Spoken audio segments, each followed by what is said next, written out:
അള്ളാഹുവിലേക്ക് അടുക്കാനുള്ള ഏറ്റവും നല്ല മാർഗമാണ് മഹാന്മാരെ തവസ്സുൽ ചെയ്യുക, അവരെ മുന്നിൽ നിർത്തുക എന്നത്. ഈ തവസ്സുൽ കൊണ്ടാണ് പടച്ച റബ്ബിലേക്ക് നമുക്ക് അടുക്കാൻ കൂടുതൽ വേഗത്തിൽ കഴിയുക. വജാഹിദൂ ഫീ സബീലിഹി ലഅല്ലകും തുഫ്ലിഹൂൻ.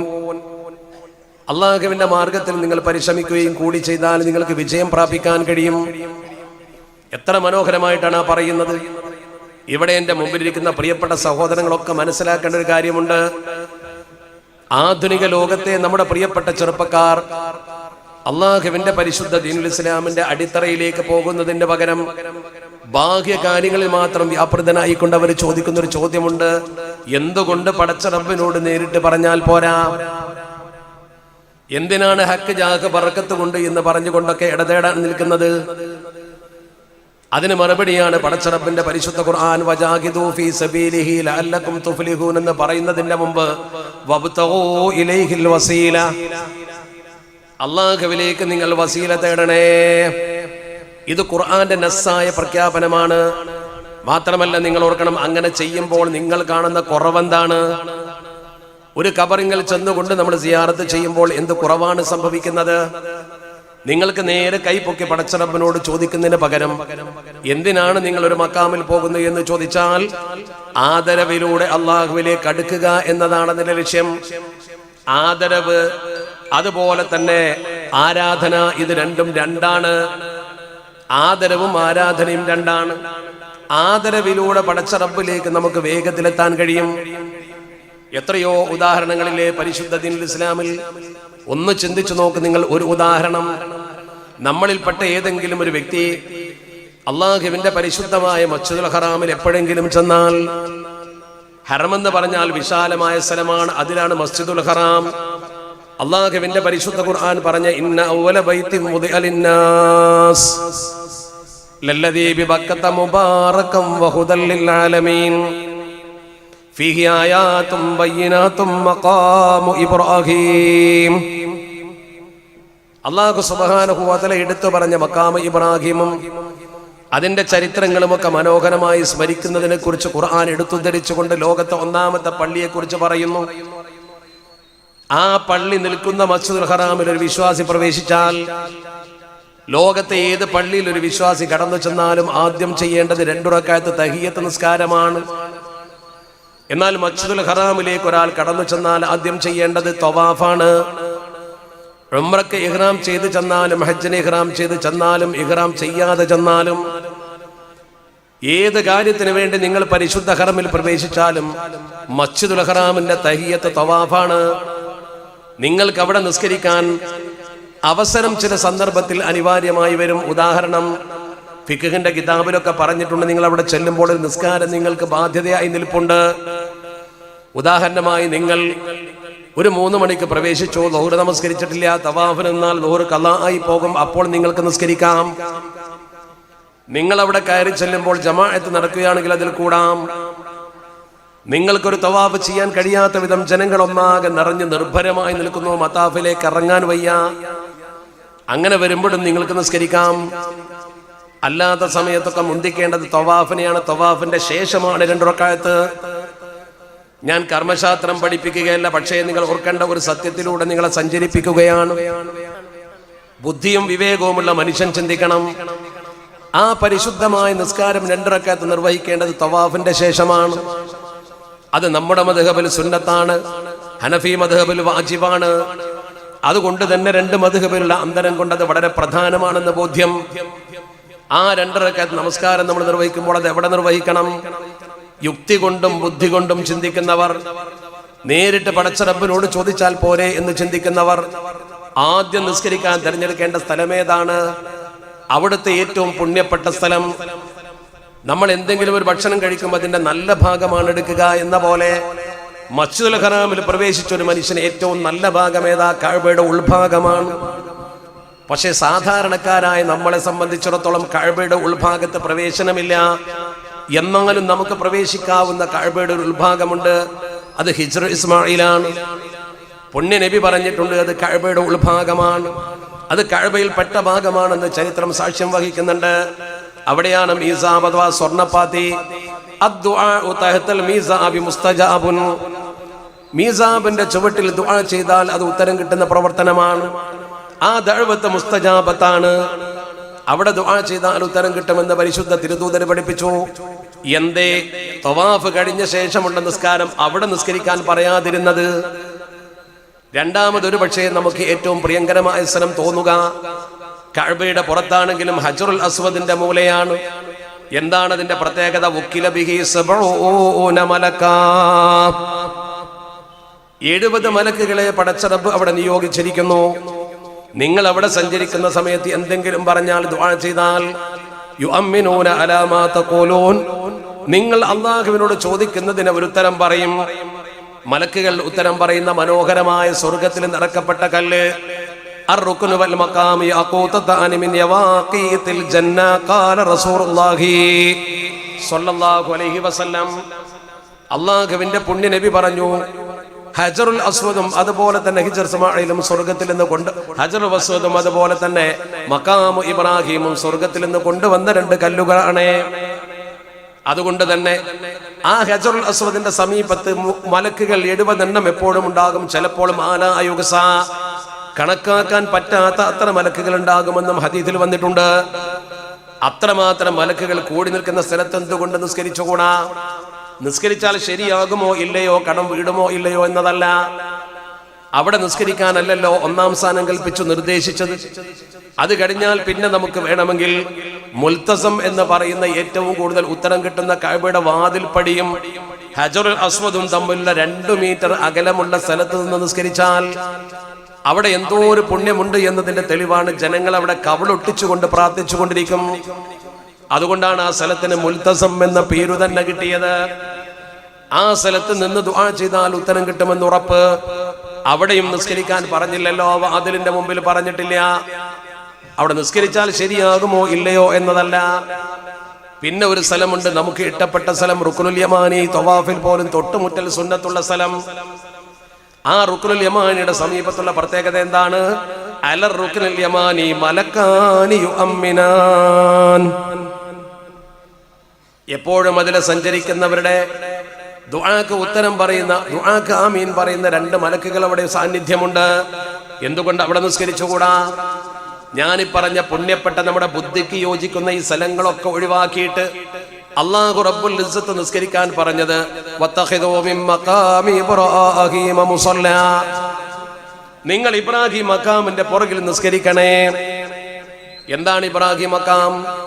പ്രഥമ ബുദ്ധി കൊണ്ട് മുഴുവൻ ആളുകൾക്കും അറിയാം, അത് കേവലം ഒരു കല്ലാണ്, വെറും ഒരു കല്ല്. കല്ലിന്റെ പ്രത്യേകത, ഇബ്രാഹിം നബി അലൈഹി സ്വലാത്തു വസ്സലാം കഅബ നിർമ്മിക്കുമ്പോൾ അതിന്മേൽ കയറി നിന്നിട്ടുണ്ട്, അതിന്റെ പാദപതനമുണ്ട്. ഇബ്രാഹിം നബി അലൈഹി സ്വലാത്തു വസ്സലാമിന്റെ പാദപതനമുള്ള കല്ലാണ് ആ കല്ല്. നിങ്ങൾ അവിടെ നിസ്കരിക്കുമ്പോൾ സത്യത്തിൽ ഒരു കല്ലിന്റെ മുമ്പിലാണ് സുജൂദ് ചെയ്യുന്നത്. അവിടെ തന്നെ സുജൂദ് ചെയ്യണമെന്ന് പരിശുദ്ധ ഖുർആന്റെ നസ്സാണ്. നമ്മൾ ആ കല്ലിന്റെ മുമ്പിൽ സുജൂദ് ചെയ്യുമ്പോൾ അത് കല്ലിനെ ആരാധിക്കലാകുമോ? അതല്ല ഇബ്രാഹിം മഖാം എന്ന് പേരുള്ളത് കൊണ്ട് ഇബ്രാഹിം നബിയെ ആരാധിക്കലാകുമോ? ഒരിക്കലുമില്ല. എന്തുകൊണ്ട്? നമ്മുടെ മനസ്സിന്റെ നിയ്യത്താണ് പ്രധാനം. ആ കല്ലിന് ഒരു ദിവ്യത്വവും നമ്മൾ കൽപ്പിക്കുന്നില്ല. ആ കല്ലിൽ ദൈവത്തിന്റെ സാന്നിധ്യമുണ്ട് എന്ന് നമ്മൾ വിശ്വസിക്കുന്നില്ല. എന്റെ അമുസ്ലിം സഹോദരൻ ഒരു അമ്പലത്തിൽ പ്രതിഷ്ഠിച്ചിട്ടുള്ള കല്ലിനെ എങ്ങനെ കാണുന്നുവോ അത് ദൈവത്തിന്റെ പ്രതീകമാണ്, ദൈവത്തിന്റെ പ്രതിപുരുഷനാണ്. അങ്ങനെയുള്ള ഒരു സാന്നിധ്യം നമ്മുടെ ഈ കല്ലിൽ ഒരിക്കലും നമ്മൾ പറയുന്നില്ല, കാണുന്നില്ല, ചിന്തിക്കുന്നില്ല.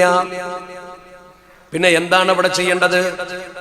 കഅബാലയം പുതുക്കി പണിതുകൊണ്ട് സമൂഹത്തിന് സമർപ്പണം ചെയ്ത ഇബ്രാഹിം നബി അലൈഹി സ്വലാത്തു വസ്സലാം ചരിത്രത്തിൽ തുല്യതയില്ലാത്ത പ്രവർത്തനമാണ് നിർവഹിച്ചത്. തന്റെ മകനെയും തന്റെ ഭാര്യയും അല്ലാഹു പറഞ്ഞപ്പോൾ അവിടെ കൊണ്ടു ചെന്നാക്കി.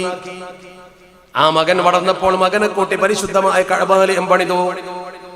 ഹജ്ജിന്റെ മസലകൾ പഠിപ്പിച്ചു തരാൻ വേണ്ടി പടച്ചറപ്പിനോട് വാരിനാ മനാസികന എന്ന് പ്രാർത്ഥിച്ചു. ആ നബിയെ സ്മരിച്ചുകൊണ്ടായിരിക്കണം നിങ്ങളെ പ്രവർത്തനം. ആ നബിയോടൊരു കടപ്പാട് പ്രകടിപ്പിച്ചുകൊണ്ടായിരിക്കണം നിങ്ങളെ പ്രവർത്തനം. അതുകൊണ്ട് ഹറമിൽ ചെന്നവൻ ആദ്യം ചെയ്യേണ്ട പ്രവർത്തനം തവാഫിന്റെ ശേഷം ഇബ്രാഹിം മഖാമിന്റെ പുറകിൽ നിസ്കരിക്കണം. അത് എത്ര പുറകോട്ട് പോയാലും കുഴപ്പമില്ല. ഹിജ്ർ ഇസ്മായിൽ നിസ്കരിക്കുന്നതിനേക്കാൾ പുണ്യം ആ രംഗത്ത് അവന് അവിടെയാണ്. മറ്റു സമയത്ത് മറ്റിടത്ത് പുണ്യമില്ലെന്നല്ല പറയുന്നത്. അപ്പോൾ ഇബ്രാഹിം നബിയെ സ്മരിക്കുക എന്ന് പറഞ്ഞാൽ ഇബ്രാഹിം നബിക്ക് ആദരവ്, അള്ളാഹുവിന്റെ ആരാധന. ആദരവിലൂടെ മാത്രമേ ആരാധന പോലും സ്വീകരിക്കാൻ പടച്ചറബ് വഴിവെച്ചിട്ടുള്ളൂ. ആദരവിലൂടെ വേണം ആരാധിക്കൽ.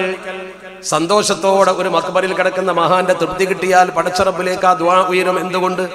അവര് കൂടി നമുക്ക് വേണ്ടി ശുപാർശ ചെയ്യും, അവരും കൂടി നമുക്ക് വേണ്ടി പടച്ചറബിനോട് പറയും. ആ ഒരു പുണ്യം കിട്ടാൻ വേണ്ടിയാണ് മക്ബറിൽ വന്നുകൊണ്ട് നമ്മൾ ദുആ ചെയ്യുന്നത്. അവിടെ വന്നുകൊണ്ട് ദുആ ചെയ്യുമ്പോൾ ആ കിടക്കുന്ന മനുഷ്യന് ദിവ്യത്വം ആരും കൽപ്പിച്ചിട്ടില്ല. ആ കിടക്കുന്ന മനുഷ്യൻ ദൈവത്തിന്റെ പ്രതിപുരുഷനാണെന്ന് പറയുന്നില്ല. അള്ളാഹു കഴിവ് കൊടുത്ത ഒരു മഹാനാണ്. കഴിവുകൾ വ്യത്യസ്ത ആളുകൾക്ക് കൊടുക്കും. ഡോക്ടർക്ക് കഴിവ് കൊടുത്തിട്ടില്ലേ? എഞ്ചിനീയർക്ക് കഴിവ് കൊടുത്തിട്ടില്ലേ? അത് ഭൗതികം. എന്ന പോലെ ആത്മീയമായ ചില കഴിവുകൾ ചില ആളുകൾക്ക് പടച്ചറബ് കൊടുക്കുമെന്ന് വിശ്വസിച്ചാൽ എന്താ കുഴപ്പം? നമ്മൾ അവരോട് സഹായത്തിന് വേണ്ടി വിളിച്ചു, യാ ഓത്തുൽ അഅ്ലം എന്നെ വിളിച്ചു. എന്താണ് വിളിക്ക് കുഴപ്പം? ഓത്തുൽ അഅ്ലം ദൈവമാണെന്നോ ദൈവത്തിന്റെ പ്രതിപുരുഷനാണെന്നോ വിശ്വസിച്ചുകൊണ്ട് വിളിക്കുമ്പോഴേ അപാകതയുള്ളൂ. ആരാധനക്ക് അർഹതയുണ്ട് എന്ന വിശ്വാസത്തോടെ വിളിച്ചാലും സിയാറത്ത് ചെയ്താലും തീർച്ചയായും അത് ശിർക്കാണ്, മതത്തിൽ നിന്ന് പുറത്തു പോകും. നേരെ മറിച്ച് ആരാധനക്ക് അർഹത ഈ മക്കാമിൽ കിടക്കുന്ന ആൾക്കില്ല എന്ന് ഉറച്ചു വിശ്വസിക്കുന്നവരാ നമ്മൾ. ആരാധനക്ക് അർഹന അള്ളാഹു മാത്രമേ. പ്രവാചകന്മാര് പോലും ആരാധനക്ക് അർഹരല്ല, അനുസരിക്കാൻ അർഹരാണ്. അനുസരണയും ആരാധനയും വേറെയാണ്. വമാ അർസൽനാ മിർ റസൂലിൻ ഇല്ലാ ലിയുതാഅ ബിഇദ്നില്ലാ. അള്ളാഹുവിന്റെ സമ്മതപ്രകാരം അനുസരിക്കപ്പെടാൻ വേണ്ടിയാണ് പ്രവാചകന്മാരെ അയച്ചിട്ടുള്ളത്, ആരാധിക്കാൻ വേണ്ടിയല്ല. ആരാധ്യനായ എന്ന് ചിലർ പ്രസംഗത്തിലൊക്കെ പറയാറുണ്ട്, സ്വാഗത പ്രസംഗത്തിൽ പറയാറുണ്ട്. ഒരു മുസ്ലിമിന് അങ്ങനെ പറയാൻ പാടില്ല. ആരാധ്യൻ അള്ളാഹു മാത്രമേ. ആരാധനക്ക് അർഹൻ പടച്ചറബ് മാത്രമേ. ആ വിശ്വാസം നിങ്ങളെ കൽബിലുണ്ടോ? നിങ്ങൾ ആരെ വിളിച്ചാലും നിങ്ങൾ എവിടെ സിയാറത്ത് ചെയ്യാലും ദീനിൽ നിന്ന് പുറത്തു പോകൂല. എന്താ കാരണം? സഹായാർത്ഥന ആരോടും നടത്താം, അത് ഏത് വിഭാഗത്തോടും നടത്താം. ഏത് വിഭാഗം എന്നതുകൊണ്ട് ഞാൻ ഉദ്ദേശിച്ചത് ഡോക്ടർമാരോട്, എഞ്ചിനീയർമാരോട്, ഒരു വിഷയത്തിൽ വൈദഗ്ധ്യമുള്ള ആളോട് നമുക്ക് സഹായം തേടാം. എന്ന പോലെ ആത്മീയ കരുത്തുള്ള ഒരു തങ്ങളോട് അല്ലെങ്കിൽ വലിയനോട് നമുക്ക് സഹായം ചോദിക്കാം. എന്താ കുഴപ്പം? അയാൾ ദൈവമാണോ ദൈവത്തിന്റെ പ്രതിപുരുഷനാണോ എന്ന വിശ്വാസം ഇല്ലാതിരുന്നാൽ മതി. ഇത് പർവ്വതീകരിച്ച് ജനങ്ങളെ പേടിപ്പിച്ച് തൗഹീദിൽ നിന്ന് പോയി എന്നൊക്കെ പറഞ്ഞ് ഈ സമൂഹത്തിന്റെ മുമ്പിൽ ഒരു ശിർക്ക് മുദ്ര കുത്തി സമൂഹത്തെ അകറ്റുക എന്ന് പറയുന്നത് യഥാർത്ഥത്തിൽ അതിനെക്കുറിച്ച് പഠിച്ചാൽ നമുക്ക് ബോധ്യമാകുന്ന കാര്യമാണ്. പൂർവിക മഹത്തുക്കളൊക്കെ അങ്ങനെ ചെയ്തിട്ടുണ്ട്. നമ്മുടെ കേരളത്തിന്റെ പഴയകാല ചരിത്രം പഠിച്ചാൽ പൊന്നാനിൽ ജീവിച്ച ഏറ്റവും പ്രമുഖനായ പണ്ഡിതനാണ് സൈനുദ്ദീൻ മഖ്ദൂം. മഖ്ദൂം ഒന്നാമൻ അബൂ യഹ്യ സൈനുദ്ദീൻ ബിൻ അലി എന്ന് പറയുന്ന മഹാപണ്ഡിതൻ. മഹാപണ്ഡിതൻ എന്ന് പറയാൻ കാരണം അദ്ദേഹം വിദേശത്ത് പോയി ഇൽമ പഠിച്ചു വന്നയാളാണ്.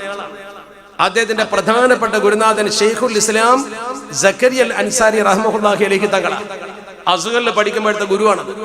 ആ ഗുരുനാഥന്റെ ഖബറുണ്ട് ഓൾഡ് കൈറോയിൽ ഇമാം ഷാഫി മസ്ജിദിൽ. ഷാഫി ഇമാമിന്റെ മസ്ജിദിൽ, ഷാഫി ഇമാം ദർസ് നടത്തിയ മസ്ജിദിൽ ബഹുമാനപ്പെട്ട ഷാഫി ഇമാമിന്റെ ഖബർ ഒരു ഭാഗത്തുണ്ട്. മറുഭാഗത്ത് അതേ പള്ളിയിൽ തന്നെ ബഹുമാനപ്പെട്ട സക്കരിയ അൽ അൻസാരി തങ്ങളുടെ ഖബറുണ്ട്. ഈജിപ്ത് പോയാൽ കാണാൻ പറ്റും. ആ മഹാൻ അവിടെ നിന്ന് ഇൽമ പഠിച്ച് കേരളത്തിൽ വന്നിട്ട് ജനങ്ങളെ ഹിദായത്താക്കാൻ വേണ്ടി ദർസ് നടത്തി വിളക്കത്തിരുത്തി സനദ് കൊടുത്ത് സമൂഹത്തിന് ഇൽമ പഠിപ്പിച്ചു. അദ്ദേഹം ആഗോള സഞ്ചാരം നടത്തിയ ആളാണ്. മക്കയിൽ പോയിട്ടുണ്ട്, ഈജിപ്തിൽ പോയിട്ടുണ്ട്. ഈജിപ്ത് എന്ന മുസ്ലിം ലോകത്തിന്റെ ഒരു പരിപ്രേക്ഷ്യമാണ്. ഇന്നും അങ്ങനെ തന്നെ. അസ്ഹറിലെ പണ്ഡിതന്മാർ ഫത്വ കൊടുത്താൽ ലോകത്തെ മുസ്ലിമുകൾ അത് അംഗീകരിക്കുന്ന ഒരു സ്വഭാവമുണ്ട്. ആ ഒരു പ്രധാനപ്പെട്ട സ്ഥാനം ഈജിപ്തിന് അന്നുള്ള കാലഘട്ടത്തിൽ അവിടെ പഠിച്ചു വന്ന മഹാനാണ്. ആ മഹാന്റെ കാഴ്ചപ്പാട് അറിയണമെങ്കിൽ അദ്ദേഹം പോർച്ചുഗീസുകാർക്കെതിരെ ആദ്യമായി സമര പ്രഖ്യാപനം നിർവഹിച്ച ആളാണ്. വൈദേശിക അധിനിവേശികൾക്കെതിരെ ആദ്യമായി തഹ്രീർ എന്ന കിതാബ് എഴുതിക്കൊണ്ട് സമൂഹത്തോട് അവരെ ചെറുക്കണമെന്ന് പറഞ്ഞ ആളാ. വാസ്കോഡി ഗാമ കോഴിക്കോട്ട് വന്ന കാലം മുതൽ അതിനെ ചെറുക്കാൻ ബഹുമാനപ്പെട്ടവർ സമൂഹത്തോട് പറഞ്ഞിട്ടുണ്ട്. അന്നൊന്നും ഇന്ത്യയിൽ ഈ പണ്ഡിതൻ ചെയ്തതിന് തുല്യമായ ഒരു പ്രവർത്തനം ഒരു സമുദായത്തിന്റെ കയ്യിൽ നിന്നും ഉണ്ടായിട്ടില്ല. ഇല്ല എന്ന് പറഞ്ഞാൽ അത് നിഷേധിക്കാൻ ആരുടെ കയ്യിലും ഒരു തെളിവിന്റെ തുണ്ട് കടലാസ് പോലും ഉണ്ടാവില്ല. പള്ളിയിൽ ദർസ് നടത്തുന്ന ഒരു മഹാനായ മുദരിസാണ്. പോർച്ചുഗൽ ആധിപത്യം നമ്മുടെ സംസ്കാരം തകർക്കും, ഇന്ത്യയുടെ സംസ്കാരം തകർക്കും, നമ്മുടെ വ്യക്തിത്വം തകർക്കും, അതുകൊണ്ട് അവനെ പുറത്താക്കണം എന്ന് പറഞ്ഞു. വളരെ ഗൗരവത്തോടു കൂടി ബഹുമാനപ്പെട്ടവർ സമൂഹത്തോട് പറഞ്ഞു. അദ്ദേഹത്തിന്റെ തഹ്രീദ് ഒന്ന് വായിച്ചാൽ നിങ്ങൾക്കത് ബോധ്യവും. അദ്ദേഹം പറഞ്ഞു സമൂഹത്തോട്, ജനങ്ങളെ, നിങ്ങൾ ഈ പറങ്കികളെ കൂട്ടുകാരാക്കല്ലേ.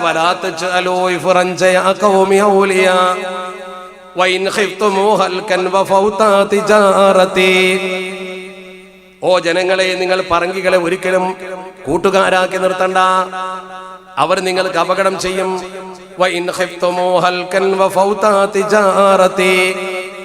നിങ്ങളെ കച്ചവടം നശിക്കുമെന്നോ നിങ്ങൾ തന്നെ നശിച്ചു പോകുമെന്നോ ഭീതി ഉണ്ടെങ്കിലും അവരോട് സഹകരിക്കല്ലേ.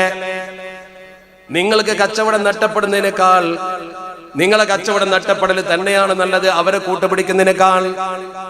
വൈദേശിക നിവേശി രാജ്യത്തേക്ക് കാലുകുത്തിയ നാള് മുതൽ അതിന്റെ അപകടം മണത്തെറിഞ്ഞ മഹാൻ. എന്തിനാ ഞാനത് പറഞ്ഞത്? ലോക കാഴ്ചപ്പാടുണ്ട് എന്ന് തെളിയിക്കാനാണ്, വേൾഡ് വൈഡ് കാഴ്ചപ്പാടുണ്ട് എന്ന് തെളിയിക്കാനാണ്. എന്ന് പറഞ്ഞാൽ പള്ളിയുടെ മൂലയിൽ ഒന്നും തിരിയാതെ തലപ്പാവ് ധരിച്ചുകൊണ്ട് കിതാബ് ഓതി കൊടുക്കുന്ന പണ്ഡിതനല്ല. ലോകത്തിന്റെ ചലനമറിയുന്ന വിദേശികൾ കാലുകുത്തിയപ്പോൾ അതിന്റെ അപകടം മണത്തറിഞ്ഞുകൊണ്ട് പ്രഖ്യാപനം നടത്തിയ മഹാനാ.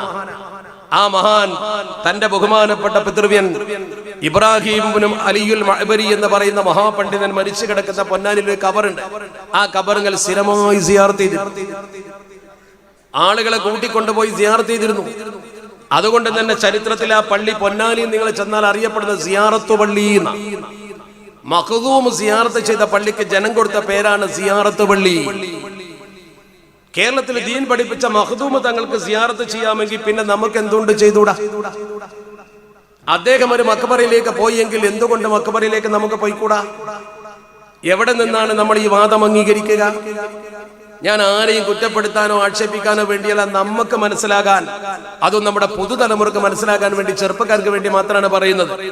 നിങ്ങൾ അതിലൊരു കുറവും കാണണ്ട. ഖബ്ബാബ് ഇബ്നുൽ അറത്ത് റളിയല്ലാഹു തആല അൻഹു എന്ന് പറയുന്ന പരിശുദ്ധ ദീനുൽ ഇസ്ലാമിന് വേണ്ടി അടിയും തൊഴിയും പ്രയാസവും സഹിച്ചൊരു സ്വഹാബി ഉണ്ടായിരുന്നല്ലോ. അവസാനം ആ മഹാൻ ഹിജ്റ പോയ സംഭവമൊക്കെ ചരിത്രത്തിൽ പറയുന്നുണ്ട്. ഉമ്മു അൻമാർ എന്ന് പറയുന്ന പെണ്ണ് അയാളെ പീഡിപ്പിച്ചെന്ന് പറയുന്നുണ്ട്. കഅബാലയത്തിന്റെ തണലിൽ അല്ലാഹുവിന്റെ പരിശുദ്ധ തിരുദൂതൻ ഇങ്ങനെ കിടന്ന് ഒരു തുണി തലക്ക് വെച്ചുകൊണ്ട് മയങ്ങിക്കിടക്കുമ്പോ ഖബ്ബാബ് തങ്ങൾ പൊട്ടിക്കരഞ്ഞുകൊണ്ട് അവിടെ ഹാജരായി. അല്ലാഹുവിന്റെ പരിശുദ്ധ തിരുദൂതനോട് കരഞ്ഞുകൊണ്ട് പറഞ്ഞു, അലാ തസ്തൻസിറു ലനാ അലാ തദ്ഉ ലനാ. മുത്തുനബിയെ, ഞങ്ങൾക്ക് വേണ്ടി സഹായം ചോദിക്കുന്നില്ലേ പടച്ചറബ്ബിനോട്? അല്ലാഹുവിന്റെ തിരുദൂതരെ, ഞങ്ങൾക്ക് വേണ്ടി അങ്ങ് ദുആ ചെയ്യുന്നില്ല നബിയെ? കയ്യിലെ അടിയുടെ പാടുകളും ഒലിക്കുന്ന രക്തത്തിന്റെ അടയാളങ്ങളും കാണിച്ചു കൊടുത്തുകൊണ്ട് ഖബ്ബാബ് തങ്ങൾ പറഞ്ഞു, നബിയെ, ഇനി എത്രയാണ് ഞങ്ങൾ സഹിക്കേണ്ടത്? അടിച്ചിട്ട് വേദന കൊണ്ട് തൊലി പൊട്ടി രക്തം ഒലിച്ചു കൊണ്ടുവന്ന ആ സുഹൃത്തിനോട്, ആ സ്വഹാബിയോട് നബി തങ്ങൾ എഴുന്നേറ്റിരുന്നു കൊണ്ട് പറഞ്ഞു, ഖബ്ബാബേ, നിങ്ങൾക്കിത് വലുതായി തോന്നും, പക്ഷേ ഇതിനേക്കാൾ വലുതൊക്കെ സംഭവിച്ചിട്ടുണ്ട് പൂർവികർക്ക്. ലഖദ് കാന മൻ ഖബ്ലകും, നിങ്ങൾക്ക് മുമ്പും ഒരു തലമുറ ഇവിടെ ജീവിച്ചിരുന്നു. അവരെങ്ങാനും മുഅ്മിനായി വന്നാൽ അവൻ അല്ലാഹുവിന്റെ പരിശുദ്ധ ദീനുൽ ഇസ്ലാമിനെ കുറിച്ച് എന്തെങ്കിലും ഒന്ന് പറഞ്ഞാൽ ഫയുഹ്ഫറു ലഹു വയുജഅലു ഫിഹാ, അവനൊരു കുഴി കുത്തിയിട്ട് കുഴിയിലിറക്കി വെക്കും. ഒരു മനുഷ്യന്റെ അത്ര ആയത്തിൽ കുഴി കുടിച്ചിട്ട് ആ കുഴിയിലിറക്കി വെക്കും. കഴുത്ത് വരെ ഒന്ന് പെടയാൻ പോലും കഴിയില്ല. കൈയടക്കം കുഴിയിലാക്കിയിട്ട് കഴുത്ത് മാത്രം മുകളിൽ കുടിച്ചിട്ട് ആ മനുഷ്യന്റെ തലയിലേക്ക് ഒരു വാള് കൊണ്ടുവരും. ആ വാള് കൊണ്ടുവന്നിട്ട് രണ്ടുപേര് അപ്പുറത്തും ഇപ്പുറത്തും ഈർച്ച വാള് കൊണ്ട് ഈരും. ഒന്ന് പെടയാൻ പോലും സമ്മതിക്കാതെ ആ മനുഷ്യന്റെ തല രണ്ട് പൊളിയാക്കും. എന്തേ അയാൾ ചെയ്തത്? ദീനിൽ ഉറച്ചു നിന്നു എന്ന് മാത്രം. ഖബ്ബാബയെ, നിങ്ങൾക്ക് അടിയല്ല കിട്ടിയിട്ടുള്ളൂ. അതുപോലെ ദീൻ വിശ്വസിച്ച ഒരാളിങ്ങനെ പിടിച്ചു നിർത്തിയിട്ട് സ്വഹീഹായ ഹദീസിൽ വന്ന ചിത്രമാണ്. എന്നെ കേട്ടു നിൽക്കുന്ന പ്രിയപ്പെട്ട ചെറുപ്പക്കാരെ മനസ്സിലാക്കണം, ഇരുമ്പിന്റെ വാള് കൊണ്ടുവന്നിട്ട് തല ഈർന്ന് പൊളിക്കുന്നത് പോലെ ഇരുമ്പിന്റെ ചീർപ്പ് കൊണ്ടുവന്നിട്ട്, ഇരുമ്പിന്റെ ചീർപ്പ് ഇരുമ്പിന്റെ ചീർപ്പ് കൊണ്ടിങ്ങനെ ശരീരത്തിൽ അവന്റെ എല്ലും മാംസവും ഇങ്ങനെ വലിച്ചു കീറും. ഒരു മൃഗത്തെ നമ്മൾ അറുത്തിട്ട് അതിന്റെ തൊലി കിഴിക്കുന്ന ഒരു സ്വഭാവമുണ്ട്, ഇറച്ചി അതിൽ നിന്ന് എടുക്കുന്ന ഒരു സ്വഭാവമുണ്ട്. അറവ് നടത്തുന്ന സമയത്ത് നോക്കി നിൽക്കുന്ന ആളുകൾക്ക് അറിയാം. എന്ന പോലെ പച്ച മനുഷ്യനെ മാംസം ഇങ്ങനെ കീറിയെടുക്കും, എന്തൊരു വേദന ഉണ്ടാവും. അങ്ങനെയൊക്കെ പൂർവീകരെ ചെയ്തിട്ടുണ്ട്, അങ്ങനെയൊക്കെ ലോകത്ത് സംഭവിച്ചിട്ടുണ്ട്.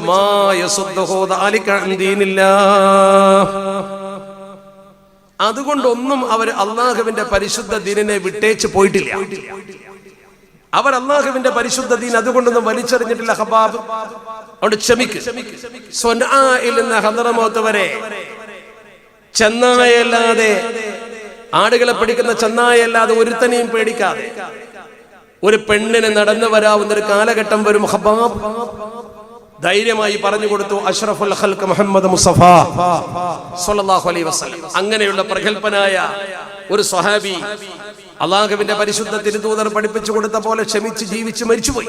ഹദീസ് ഫളായിലിന്റെ ഹദീസോ അതല്ലെങ്കിൽ ഇൽമായി അവർക്ക് കൂടുതൽ നൽകുന്ന ഹദീസോ ഒന്നും ആവില്ല.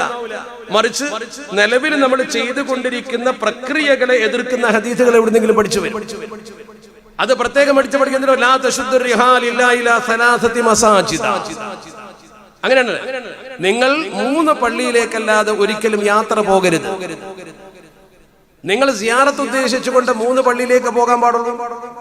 ഒന്ന് മസ്ജിദുൽ ഹറാമിൽ പോകാം, മസ്ജിദ് നബവിയിൽ പോകാം, ബൈത്തുൽ മുഖദ്ദസിൽ പോകാം, വേറെ എവിടേക്കും പോകാൻ പാടില്ല. ഇത് അങ്ങനെ തന്നെ അങ്ങ് വിശ്വസിക്കും. ഒരു വിഷയം അല്ലാഹുവിന്റെ പരിശുദ്ധ തിരുദൂതർ അഷ്റഫുൽ ഖൽഖ് മുഹമ്മദ് മുസ്തഫ സ്വല്ലല്ലാഹു അലൈഹി വസല്ലം തങ്ങൾ പറഞ്ഞിട്ടുണ്ടെങ്കിൽ അതിന്റെ പശ്ചാത്തലവും ഉദ്ദേശവും ശരിക്കും മനസ്സിലാക്കണം. ഈ 3 പള്ളിയിലേക്ക് ഒരാൾ പോകരുത് എന്ന് പറഞ്ഞത് കൊണ്ട് ഉദ്ദേശിക്കുന്ന എന്താണ്? അബൂ സഈദുൽ ഖുദ്രി റഹ്മത്തുള്ളാഹി അലൈഹി തങ്ങൾ മുസ്നദ് അഹ്മദിൽ ഉദ്ധരിച്ച മനോഹരമായ ഹദീസിൽ കാണാം, ഈ പറഞ്ഞത് സിയാറത്തിന് പോകുന്ന യാത്രയെ കുറിച്ചല്ല, സിയാറത്തിന് പോകുന്ന പ്രവർത്തനത്തെ കുറിച്ചല്ല പറഞ്ഞത്. മറിച്ച് പറഞ്ഞത് എന്താണ്? ലാ യംബഗി ലിൽ മുസല്ലി, നിസ്കരിക്കാൻ ഉദ്ദേശിച്ചുകൊണ്ട് ഒരാൾ പോകുന്നതാണ് പറഞ്ഞത്. ലാ തുശദ്ദ റിഹാലുഹു ഇലാ മസ്ജിദിൻ യംബഗി ഫീഹി സ്വലാത്ത. നിസ്കാരം എന്ന ഉദ്ദേശത്തിന് കൂടുതൽ കൂലി കിട്ടാൻ വേണ്ടി നിങ്ങൾ പോകുന്നുണ്ടെങ്കിൽ ടൂർ പോകേണ്ടത് എങ്ങട്ടാ? ഈ 3 പള്ളിയിലേക്ക്. എന്താ കാരണം? ഈ 3 പള്ളിയിൽ പ്രതിഫല വർധനവുണ്ട്. അല്ലെങ്കിൽ പിന്നെ നിങ്ങളെ പള്ളി തന്നെ നിസ്കരിച്ചാൽ മതി. നിസ്കാരത്തിന് വേണ്ടി നിങ്ങൾ ഒരു പ്രത്യേക പള്ളി തിരഞ്ഞെടുക്കേണ്ട കാര്യമില്ല. അങ്ങനെ നിങ്ങൾ തിരഞ്ഞെടുക്കുന്നുവെങ്കിൽ മുസല്ലി, നിസ്കരിക്കുന്നവനെ കുറിച്ചാണ് പറഞ്ഞത്. ലാ യംബഗി ലിൽ മുസല്ലി എന്നാണ്. അൻ തുശദ്ദ റിഹാലുഹു, അങ്ങനെ തന്നെ പറഞ്ഞത്. എന്ന് പറഞ്ഞാൽ അതിന്റെ അർത്ഥം എന്താ? സിയാറത്തിന് പോകണ്ട എന്നല്ല അതിന്റെ അർത്ഥം. മഹാന്മാരുടെ മഖബറയോടനുബന്ധിച്ചുകൊണ്ട് പള്ളി നിർമ്മിക്കുന്നത് അവരെ ആദരിക്കാൻ വേണ്ടിയാണ്. സൂറത്തുൽ കഹ്ഫ് ഓതിയിട്ടില്ലേ നിങ്ങൾ? നമ്മൾ ഓതാറില്ലേ? അള്ളാഹുവിന്റെ പരിശുദ്ധ ദീനുൽ ഇസ്ലാമിൽ അടി ഉറച്ചു നിന്ന 7 യുവാക്കൾ, എണ്ണത്തിൽ അഭിപ്രായ വ്യത്യാസമുണ്ടെങ്കിലും അവർ ദീനിന്റെ നിലനിൽപ്പിന് വേണ്ടി ദീൻ മുറുകെ പിടിച്ചുകൊണ്ട് അന്യ നാട്ടിലേക്ക് പോയി. പ്രവാസികളായ അവർ മറ്റു സ്ഥലത്ത് പോയി ഒരു ഗുഹയിൽ അഭയം തേടി. അതിന്റെ ചരിത്ര സംഭവങ്ങളൊക്കെ എപ്പോഴും നിങ്ങൾ കേൾക്കുന്നതായത് കൊണ്ട് ഞാൻ ആവർത്തിക്കുന്നില്ല. അവിടെ അവർ ഗുഹയിൽ അഭയം തേടി. പിന്നെ അത് തിരിച്ചറിഞ്ഞ് ആ ഗുഹയുടെ സമീപത്ത് ആളുകൾ ചെന്നപ്പോൾ ഇവർ ആ ഗുഹയിൽ ഒന്നിച്ചവരെ കണ്ടു. അവർ മരണപ്പെടുകയും ചെയ്തു. അങ്ങനെ 7 പേര് മരണപ്പെട്ടു. ആ സന്ദർഭത്തിൽ പരിശുദ്ധ ഖുർആൻ പറയുന്നൊരു വാക്കുണ്ട്. അവിടെ ചെന്നിട്ട് ആളുകൾ പറഞ്ഞു, നമുക്ക് എന്തു ചെയ്യാം ഇവിടെ, നമ്മളെ സംബന്ധിച്ചിടത്തോളം നമുക്ക് എന്തു ചെയ്യാം എന്നിങ്ങനെ ചർച്ച ചെയ്യുമ്പോ അവിടെ കൂടിയിരുന്ന വിശ്വാസികളായ ആളുകളിൽപ്പെട്ട കാര്യബോധമുള്ളവർ ഖാലല്ലദീന ഗലബു അലാ അംരിഹിം ലനത്തഖിദന്ന അലൈഹിം മസ്ജിദാ, കാര്യബോധമുള്ള ആളുകൾ പറഞ്ഞു, നമുക്കിവിടെ ഒരു പള്ളി ഉണ്ടാക്കാം. എവിടെ? കഹ്ഫിന്റെ അഹ്ലുകാർ മരിച്ചു കിടക്കുന്ന സ്ഥലത്ത് നമുക്കിവിടെ ഒരു പള്ളി ഉണ്ടാക്കാം. ലനത്തഖിദന്ന അലൈഹിം മസ്ജിദാ. മഹാന്മാരായ പണ്ഡിതന്മാർ റൂഹുൽ ബയാൻ അടക്കമുള്ള തഫ്സീറിൽ പറയുന്നുണ്ട്, എന്തിനാണ് അവിടെ ഒരു പള്ളി? കഹ്ഫിന്റെ അഹ്ലുകാർ ഗുഹയിൽ മരിച്ചു കിടക്കുന്ന ഈ വിശ്വാസികളായ ആളുകളുടെ സമീപത്ത് എന്തിനാണ് ഒരു പള്ളി?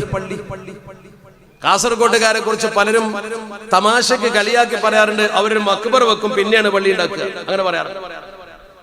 ആദ്യം എവിടെയെങ്കിലും അവരൊരു മക്ബറ ഉണ്ടാക്കും, എന്നിട്ട് പിന്നെ പള്ളി ഉണ്ടാക്കും. തമാശക്ക് പറയുന്നതാണ്, ആക്ഷേപിച്ച് പറയുന്നതാണ്, കുറ്റപ്പെടുത്തിക്കൊണ്ട് പറയുന്നതാണ്.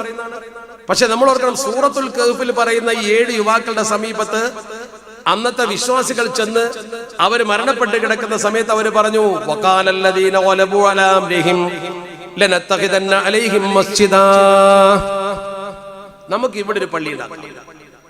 മഹാന്മാരായ പണ്ഡിതന്മാർ പറയുന്നു, എന്തിനാണ് അവിടെ പള്ളി? യുസല്ലി ഫീഹിൽ മുസ്ലിമൂൻ, മുസ്ലിമീങ്ങൾക്ക് നിസ്കരിക്കാൻ. മുസ്ലിമീങ്ങൾക്ക് നിസ്കരിക്കാൻ അവിടെ തന്നെ പള്ളി ഉണ്ടാക്കണോ? ദുനിയാവിൽ എത്ര സ്ഥലം വേറുണ്ട്? ഇവര് മരിച്ചു കിടക്കുന്ന മക്ബറിന്റെ അടുത്ത് എന്തിനാ പള്ളി ഉണ്ടാക്കുന്നത്? അതിന് മറുപടി റൂഹുൽ ബയാൻ പറയുന്നുണ്ട്, വയതബറഖൂന ബിമകാനിഹിം, ആ മക്കാനൊരു ബർക്കത്തുണ്ട്, ആ ബർക്കത്ത് കിട്ടാൻ. ബർക്കത്ത് എന്നൊരു സംഗതി ഉണ്ട് എന്ന് ആദ്യം മനസ്സിലാക്കണം. ബർക്കത്ത് എന്നൊരു സംഗതി ഉണ്ട് നമ്മൾ ആദ്യം മനസ്സിലാക്കണം. അല്ലാഹു സുബ്ഹാനഹു വ തആല ചില കാര്യങ്ങളിൽ, ചില സമയങ്ങളിൽ, ചില സ്ഥലങ്ങളിലൊക്കെ ബറക്കത്ത്, ആ ബറക്കത്ത് ഉണ്ട് എന്ന് വിശ്വസിക്കുന്നവർക്ക് അത് മനസ്സിലാവുള്ളൂ. അതുകൊണ്ട് തന്നെ ഞാനത് നീട്ടി പരത്തി പറയുന്നില്ല. നമ്മൾ ഒരിക്കലും ഒരു സിയാറത്ത് കേന്ദ്രത്തിലേക്ക് പോകുന്നത് അവിടെ ദൈവ സാന്നിധ്യമുണ്ട് എന്നതുകൊണ്ടല്ല. അള്ളാഹുവിന്റെ ഇഷ്ടദാസനാണ്. പടച്ച റബ്ബിലേക്ക് നമ്മളെക്കാൾ അടുത്ത ആളാണ്. നമുക്കറിയില്ല, എല്ലാവരും ഒരുപോലെ അല്ലല്ലോ. ഇപ്പൊ ഞാനിവിടെ നിൽക്കുന്നു, എന്നെക്കാൾ യോഗ്യരായ ആൾക്കാർ പുറകിലുണ്ട്, മുമ്പിലുണ്ട്. ആലിമീങ്ങളുണ്ട്, സയ്യിദന്മാരുണ്ട്, അവരൊക്കെ നമ്മളെക്കാൾ മേലല്ലേ. അങ്ങനെ നമ്മുടെ സമൂഹത്തിൽ വ്യത്യസ്ത കാറ്റഗറിയിലുള്ള ആൾക്കാരുണ്ടാവും. എല്ലാവരും ഒരുപോലെയാണ് നമ്മൾ കരുതണ്ട.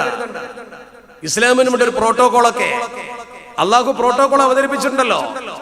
കൃത്യമായ പ്രോട്ടോകോൾ ആർക്കാണ്? ഇപ്പൊ നമ്മുടെ നാട്ടില് കൃത്യമായി നമ്മുടെ ഭരണഘടനാ പദവി അനുസരിച്ച് നമ്മുടെ രാജ്യത്തൊരു പ്രോട്ടോകോൾ ഉണ്ട്, ആരാ മേലേറാ താഴാന്നൊക്കെ. ആ പ്രോട്ടോകോൾ അള്ളാഹുവിന് മുമ്പിൽ എല്ലാവരും സമന്മാരാണെന്ന് പറയുന്നത് തഖ്വയുള്ള മനുഷ്യന് പടച്ചറമ്പിൽ സ്ഥാനമുണ്ട് എന്നതിന്റെ അർത്ഥം. നേരെ മറിച്ച് ആളുകളുടെ പദവിയിൽ വ്യത്യാസമുണ്ട്. വമൻ യുതിഇല്ലാഹ വറസൂൽ ഫഉലൈക മഅല്ലദീന അൻഅമല്ലാഹു അലൈഹിം മിനൻ നബിയ്യീന വസ്സിദ്ദീഖീന വശുഹദാഇ വസ്സാലിഹീൻ. 4 പ്രോട്ടോകോളാണ് പറഞ്ഞത്. എന്താണ് 4? അല്ലാഹു സുബ്ഹാനഹു വ തആലയെയും അല്ലാഹുവിന്റെ പരിശുദ്ധ തിരുദൂതരെയും അനുസരിക്കേണ്ട വിധം ഒരാൾ അനുസരിച്ചാൽ, അനുസരിക്കേണ്ട ക്രമത്തിൽ അല്ലാഹുവിനെയും അല്ലാഹുവിന്റെ പരിശുദ്ധ തിരുദൂതരെയും അനുസരിച്ചാൽ ഫഉലൈക മഅല്ലദീന അൻഅമല്ലാഹ്, അല്ലാഹുവിന്റെ അനുഗ്രഹം സിദ്ധിച്ച ആളുകളുടെ കൂടെ ആ അനുസരിച്ചവർ ഉണ്ടാകും. നമ്മളാണെങ്കിലും നമ്മൾ അവരുടെ കൂടെ ഉണ്ടാകും. ആരാണ് അവർ? അല്ലാഹു അനുഗ്രഹിച്ചവർ. മിനൻ നബിയീൻ, ഒന്ന് പ്രവാചകന്മാരാണ്. പ്രവാചകന്മാരാണ് ലോകത്തെ ഏറ്റവും പ്രധാനപ്പെട്ട പൗരന്മാർ. അള്ളാഹുവിന്റെ മുമ്പിൽ ഏറ്റവും വലിയ സ്ഥാനം പ്രവാചകന്മാർക്ക്. ആ സ്ഥാനത്തേക്ക് ഇനി ആരും എത്തൂല, ഒരാൾക്കും ഇനി എത്താൻ കഴിയില്ല. രണ്ടാമത്തേതാരാ? സിദ്ദീഖീങ്ങൾ, അത് സ്വഹാബത്താണ്. സ്വഹാബത്തിന്റെ സ്ഥാനത്തേക്ക് ഒരാൾക്കും എത്താൻ കഴിയില്ല. സ്വഹാബത്തിന്റെ കയ്യിൽ വീഴ്ച വന്നിട്ടുണ്ടെങ്കിൽ പോലും അവർ നമ്മുടെ മേലെയാണ്. അവരെ പൂർവകാല ജീവിതം വളരെ അപകടകരമായിരുന്നു എങ്കിൽ പോലും അവർ നമ്മളെക്കാൾ മേലെയാണ്. ഇപ്പൊ നമ്മളൊക്കെ ജനിച്ചത് തന്നെ മുസ്ലിമീങ്ങളായിട്ട്, അവരിൽ പലരും ജനിച്ചത് മുശ്രിക്കുകളായിട്ട്. മുശ്രിക്കുകളായി ജനിച്ചിട്ട് നബിത്തങ്ങളെ കണ്ട് പഠിച്ച് ഇസ്ലാമിലേക്ക് വന്ന ആൾക്കാരാണ് അവര്. വഹ്ശി റളിയല്ലാഹു തആല, ഹംസ റളിയല്ലാഹു തആലയുടെ ഘാതകനാണ്. പക്ഷെ നമ്മളങ്ങനെ പറയാൻ പാടില്ല. എന്തുകൊണ്ട്?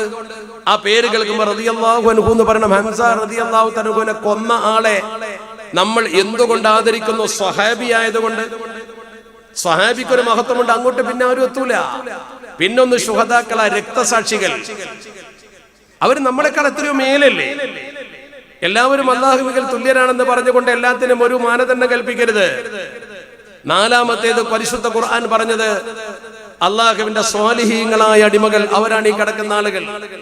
മനസ്സിലെപ്പോഴും അല്ലാഹുവിനെ മാത്രം പതിഷ്ഠിച്ചുകൊണ്ട് ജീവിക്കുന്ന ആളുകൾ, ഭൗതികതയിൽ നിന്നും വിരക്തരായി ആത്മീയതയിലേക്ക് വന്ന ആളുകൾ. അവരുടെ സവിശേഷത പോലും തസൂഫിന്റെ കിതാബിൽ പറഞ്ഞിട്ടുണ്ട്. അവരുടെ ഏറ്റവും വലിയ പ്രത്യേകത, അവർ ഒരു കൈയിൽ പരിശുദ്ധ ഖുർആനും മറുകൈയിൽ തിരുസുന്നത്തും മുറുകെ പിടിക്കും. ഹുവല്ലദീ യഖുദു കിതാബല്ലാഹി ബിയമീനിഹി വസുന്നത റസൂലിഹി ബിശിമാലിഹി. ഒരു കൈയിൽ അല്ലാഹുവിന്റെ പരിശുദ്ധ ഖുർആനും മറുകൈയിൽ തിരുസുന്നത്തും എന്ന് പറഞ്ഞാൽ ഖുർആനും സുന്നത്തും അനുസരിച്ച് ശരിക്കും ജീവിക്കുന്നതിന്റെ അർത്ഥം. വയൻദുറു ബിഇഹ്ദാ ഐനൈഹി ഇലൽ ജന്നതി വബിൽ ഉഖ്റാ ഇലൻ നാർ. ഒരു കണ്ണുകൊണ്ട് നരകത്തെയും ഒരു കണ്ണുകൊണ്ട് സ്വർഗത്തെയും കണ്ടുകൊണ്ട് എന്ന് പറഞ്ഞാൽ ഖൗഫ് റജാഇനിടയിൽ അല്ലാഹു എന്ന ശക്തിയെ ഭയപ്പെട്ടുകൊണ്ട് ജീവിച്ച പൗരന്മാരാണ് അവര്. അവരും നമ്മൾ ഒരുപോലല്ല. ഇത് അന്ധവിശ്വാസമല്ല, അനാചാരമല്ല, ഇത് അമിതത്വമല്ല. അങ്ങനെയാണ് നമ്മൾ മനസ്സിലാക്കേണ്ടത്. അവര് തങ്ങളുടെ ആത്മീയത കെട്ടിപ്പടുത്തത് ബനൂ സിയറഹും എന്ന് പറഞ്ഞുകൊണ്ട് തസൗഫിന്റെ കിതാബിൽ പറയുന്നുണ്ട്. 3 ഘട്ടങ്ങളിലൂടെയാണ്. 3 ഘട്ടങ്ങളിലൂടെയാണ് അവരിത് പ്രാപിച്ചത്. എങ്ങനെ? ഏത് വലിയന്റെയും ചരിത്രം പഠിച്ചു നോക്കൂ. അയാൾ ഏതെങ്കിലും വലിയൊരു മഹാന്റെ കീഴിൽ നിന്ന് ചിലത് പഠിച്ചിട്ടുണ്ട്. നമ്മളത് കേട്ടിട്ടുണ്ടാവില്ല, കണ്ടിട്ടുണ്ടാവില്ല. അവർക്കൊരു ആത്മീയ ഗുരുനാഥൻ ഉണ്ടാവും. 3 ഘട്ടങ്ങളാണ് തസൗഫിന്റെ കിതാബ് പറയുന്നത്. അതേതാണ്? അതിൽ ഒന്നാമത് പറയുന്നത് ഇജ്തിമാഅ്, 2 ഇസ്തിമാഅ്, 3 ഇത്തിബാഅ്. അൽ ഇജ്തിമാഅു വൽ ഇസ്തിമാഅു വൽ ഇത്തിബാഅ്. ഇത് 3 ഘടകങ്ങളാണ്. എങ്ങനെയാണ്? അവരുടെ മജ്ലിസിൽ അവർ വന്നിരിക്കും. ഇജ്തിമാഅ്, വലിയ വലിയ മഹാന്മാരുടെ മജ്ലിസിൽ പോയിരിക്കും. വലിയ വലിയ മഹാന്മാരുമായി ആത്മീയമായി ബന്ധം സ്ഥാപിക്കും. ആ ആത്മീയ ബന്ധം കൊണ്ട് മനസ്സ് നന്നാവും. അള്ളാഹുവിന്റെ പരിശുദ്ധ ഹബീബ് അഷ്റഫുൽ ഖൽഖ് മുഹമ്മദ് മുസ്തഫ സ്വല്ലല്ലാഹു അലൈഹി വസല്ലമ തങ്ങളുടെ മജ്ലിസിൽ കുറച്ച് സ്വഹാബികൾ വന്നിരുന്നപ്പോൾ അവരുടെ മനസ്സ് നന്നായില്ലേ? അവരുടെ മനസ്സിന് മാറ്റം വന്നില്ലേ? അവരുടെ പ്രൗഢി കൂടിയില്ലേ? വെറുതെ ഇങ്ങനെ നബി തങ്ങളുടെ മജ്ലിസിൽ വെറുതെ പോയിരുന്നാലും മതി, ഒന്നും പഠിച്ചില്ലേ? ചില സംഗതി അങ്ങനെ ഉണ്ട്. ഖുർആനിലേക്ക് വെറുതെ ഇങ്ങനെ നോക്കിയാൽ മതി, കൂടിയിട്ട് ഒന്നും ചെയ്യണം, ഓതാൻ പോലും അറിയണ്ട. ഖുർആനിലേക്ക് അത് ഖുർആന്റെ ഒരു മഹത്വമാണ്. എന്ന പോലെ മുത്തുനബി തങ്ങളുടെ മുമ്പിൽ പോയിട്ട് വെറുതെ ഇങ്ങനെ ഇരുന്ന് കൊടുത്താൽ പോലും ഫളായിൽ കിട്ടി. അതാണ് ഇജ്തിമാ. രണ്ടാമത്തത് ഇസ്തിമാ. എന്താണ് പറയുന്നത് എന്ന ഉപദേശം ശരിക്ക് കേൾക്കുക, ഗുരു പഠിപ്പിക്കുന്നത് ശരിക്ക് കേൾക്കുക. വൽ ഇത്തിബാ. മൂന്നാമത്തേത് അതിനെ പിന്തുടരുക. മജ്ലിസിൽ ഹാജരായി ഉപദേശം കേട്ട് പിന്തുടർന്നവർ വബിദാലിക യഹ്സുലുൽ ഇന്തിഫാ. നാലാമത്തേത് അവിടെ കിട്ടും ഇന്തിഫാ. ആ ഇന്തിഫാ ആണ് അവർക്ക് ഉയർന്ന പദവി പടച്ച റബ്ബ് കൊടുക്കുന്ന പ്രയോജനം. അങ്ങനെയാണ് ദീന് വളർന്നത്. അതാ മനസ്സിലാക്കേണ്ടത്. അങ്ങനെയാണ് നമ്മൾ ചിന്തിക്കേണ്ടതും. അങ്ങനെയാണ് അവരെ കുറിച്ച്. അല്ലാതെ നമ്മൾ അവർക്ക് അമിതത്വമോ ദിവ്യത്വമോ കൽപ്പിച്ച് അന്ധവിശ്വാസികളായി അവിടെ പോയി പൂവിട്ട് പൂജിക്കല്ല. ഒരനാചാരവും മക്കബറിൽ പോയി ചെയ്യാൻ പാടില്ല. ഇസ്ലാമിക വിരുദ്ധ പ്രവർത്തനങ്ങൾക്ക് അത് കേന്ദ്രമാക്കാൻ പാടില്ല. സിയാറത്തിന് വരുമ്പോഴും ഇസ്ലാമിന്റെ അച്ചടക്കം പാലിച്ചുകൊണ്ട് തന്നെ ചെയ്യണം. ഉറൂസിന് കൂടുമ്പോഴും അങ്ങനെ തന്നെ ചെയ്യണം. നമ്മൾ ഈ അലങ്കാരങ്ങളൊക്കെ ഉണ്ടാക്കിയിട്ടുള്ളത് ആ മഹാനെ ബഹുമാനിച്ചുകൊണ്ടും ആദരിച്ചുകൊണ്ടുമാണ്.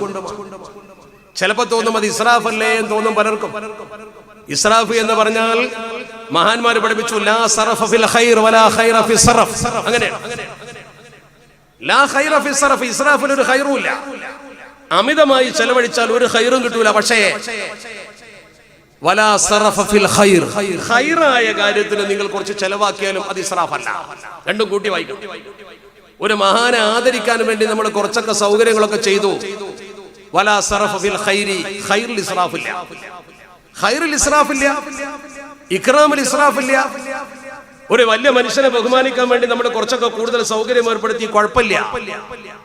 ഞാൻ പറയുന്നത് അമിതമായി ദൂർത്ത് ചെയ്യാൻ പ്രോത്സാഹിപ്പിക്കലല്ല, ദുർവ്യാഖ്യാനം ചെയ്യണ്ട. എല്ലാത്തിനും ഒരു പരിധിയുണ്ട്, പരിമിതിയുണ്ട്. പക്ഷെ മഹാന്മാരെ ആദരിക്കുമ്പോൾ നമ്മൾ മനസ്സിലാക്കേണ്ട ഏറ്റവും പ്രധാനപ്പെട്ട കാര്യമാണ്, നന്മക്ക് വേണ്ടി നമ്മൾ അല്പം ചെലവാക്കിയാലും കുഴപ്പമില്ല. നമ്മൾ ചെലവാക്കുന്ന പണത്തെ കുറിച്ചൊക്കെ അല്ലാഹു ചോദിക്കും. പക്ഷെ ഇത് ഖൈറിന് ചെലവാക്കുമ്പോൾ അതിൽ വ്യത്യാസമുണ്ട്. അങ്ങനെ നമ്മൾ ചിന്തിക്കേണ്ടത്.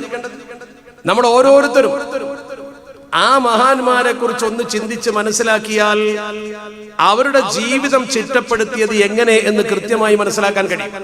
ഇന്ന ഹറകാതിഹിം വസകനാതിഹിം മുഖ്തസബത്തും മിൻ നൂരി മിഷ്കാത്തിൻ നുബുവ്വതി. ഒരു മഹാനായ അല്ലാഹുവിന്റെ വലിയന്റെ ഹറക്കത്തുകളും സകനത്തുകളും, അടക്കവും അനക്കവും, ഇന്ന ഹറകാതിഹിം വസകനാതിഹിം മുഖ്തസബത്തുൻ, അത് പിടിച്ചെടുക്കപ്പെട്ടിരിക്കുന്നു. എവിടുന്ന്? മിൻ നൂരി മിഷ്കാത്തിൻ നുബുവ്വതി, പ്രവാചകത്വത്തിന്റെ പ്രകാശഗോപുരത്തിൽ നിന്ന്. അള്ളാഹുവിന്റെ പരിശുദ്ധ ഹബീബിന്റെ പ്രകാശഗോപുരത്തിൽ നിന്ന് പിടിച്ചെടുക്കപ്പെട്ട ആത്മീയ ശക്തിയും കാന്തിയുമാണ് അവർക്കുള്ളത്. അതിലൂടെയാണ് അവർ സമൂഹത്തിൽ ജ്വലിച്ചു നിന്നത്. അതുകൊണ്ടാണ് ആളുകൾ അവരെ തേടി വന്നത്. അല്ലെങ്കിൽ ജീവിതകാലത്ത് അവരെ തേടി ആരും വരൂല. ഒരു ഉപകാരവും കിട്ടാതെ ഒരു മനുഷ്യനും അങ്ങനെ തേടി വരൂല. അങ്ങനെ തേടി വന്നിട്ടുണ്ടെങ്കിൽ അതിന്റെ കാരണം അവർ സമൂഹത്തിന് കൊടുത്ത ഏറ്റവും പ്രധാനപ്പെട്ട ഗുണകരമായ കാര്യങ്ങളാണ്. പിന്നെ നമുക്ക് പറയാനുള്ള ഒരു പൊതുവായ ധാരണ എന്ന് പറയുന്നത്, ഒരു മനുഷ്യൻ ജീവിതകാലത്ത് അങ്ങനെയൊക്കെ ചെയ്തു, നല്ല മനുഷ്യനായി ജീവിച്ചു, ഒക്കെ ശരിയാണ്. പക്ഷെ ആ മനുഷ്യൻ മരിച്ചു പോയാൽ പിന്നെ എന്ത് ഗുണമാണുള്ളത്? മരിച്ചാൽ അള്ളാഹുവിലേക്ക് റൂഹ് പോയി. പിന്നെ നമ്മൾ മരിച്ചൊരു മനുഷ്യനെ കുറിച്ച് ഇങ്ങനെയൊക്കെ പറഞ്ഞിട്ട് എന്ത് കാര്യം കിട്ടാനാ? മരിച്ചു കഴിഞ്ഞാൽ പിന്നെ അയാൾക്കൊന്നും നമുക്ക് ഇങ്ങോട്ട് ചെയ്തു തരാൻ കഴിയില്ല. മരിച്ചവരെന്നൊരു സഹായം നമുക്ക് ലഭിക്കുകയുമില്ല. മരിച്ചവർ ഈ ഭൂമണ്ഡലവുമായി പിന്നെ എങ്ങനെ ബന്ധപ്പെടാൻ? ഒരു സാധാരണ വിദ്യാർത്ഥിയോട്, ഒരു സാധാരണ പഠിതാവിനോട് ഇത് പറഞ്ഞാൽ യേശും എന്ന് ഉറപ്പാണ്. മരിച്ചുപോയൊരു മനുഷ്യൻ പിന്നെ ഇങ്ങോട്ട് എന്ത് പറയാനാ?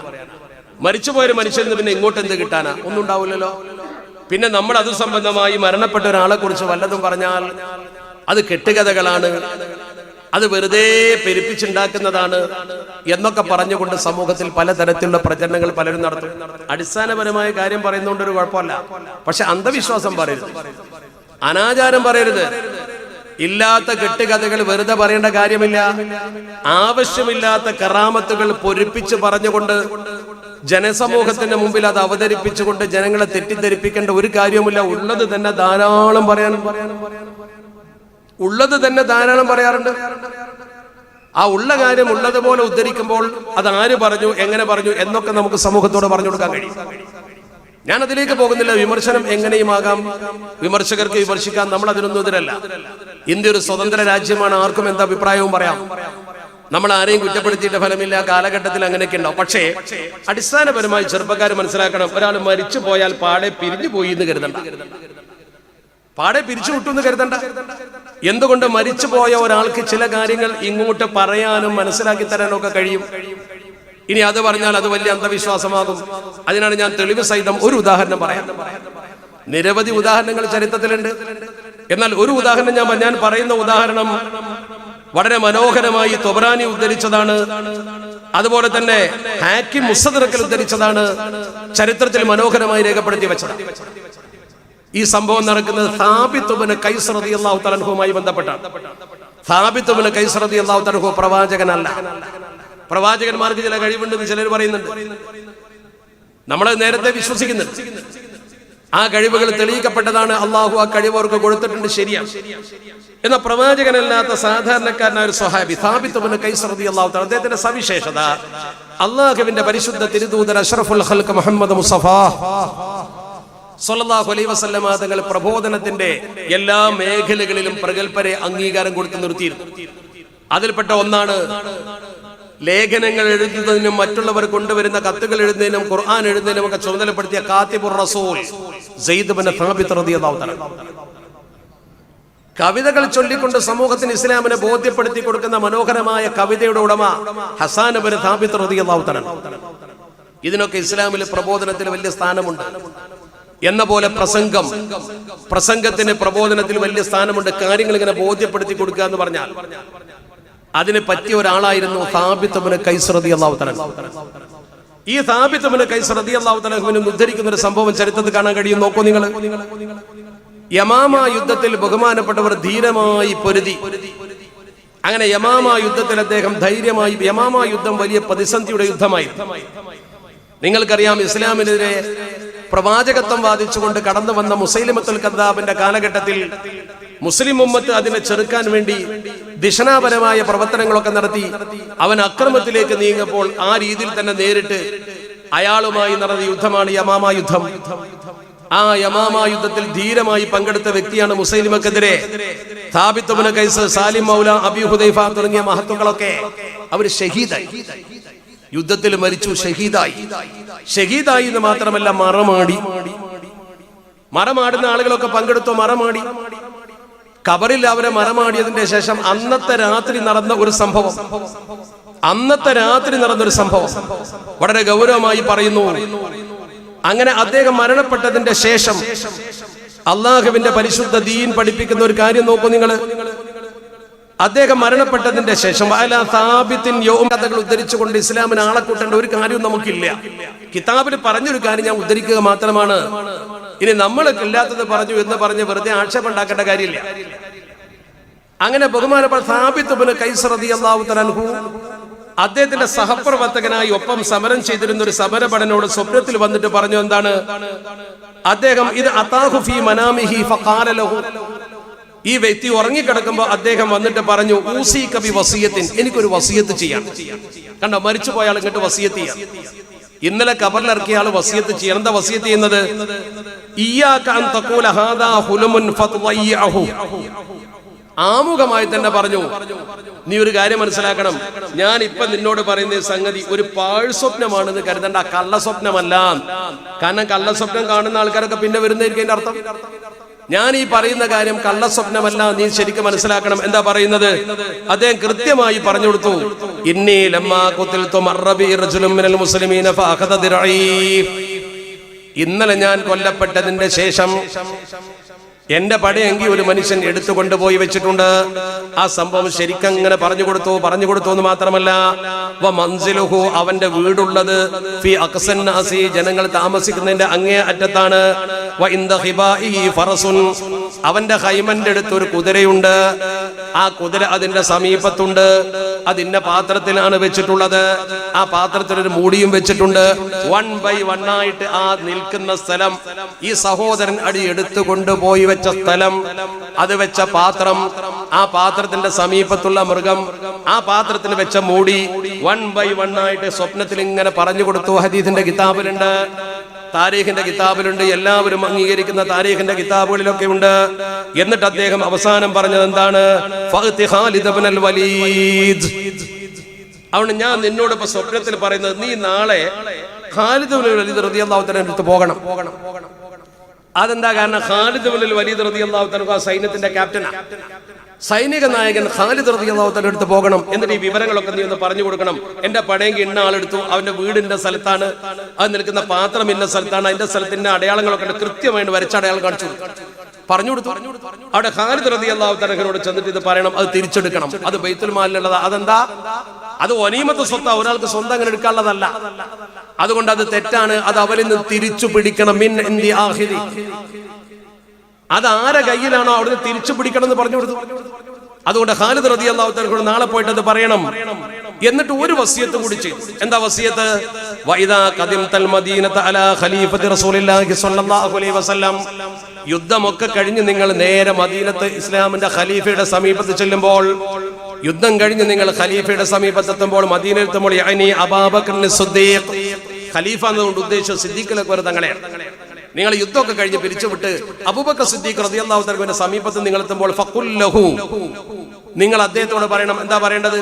2 കാര്യം അദ്ദേഹത്തോട് പറയണം. ഒന്ന്, ഇന്ന അലയ്യ മിനദ്ദൈനി കദാ വകദാ വലി മിനദ്ദൈനി കദാ വകദാ, എനിക്ക് ഇത്രയും കടണ്ട്, ഇത്രയും കട എനിക്ക് കിട്ടാനുണ്ട്, എന്റെ ഇന്ന അടിമകളെ മോചിപ്പിക്കാനുണ്ട്, അതിന്റെ വകയിൽ ഇത്ര കിട്ടാനുള്ള രേഖ ഉണ്ട്, അവ കിട്ടാനും അറിയപ്പെടുന്നില്ല.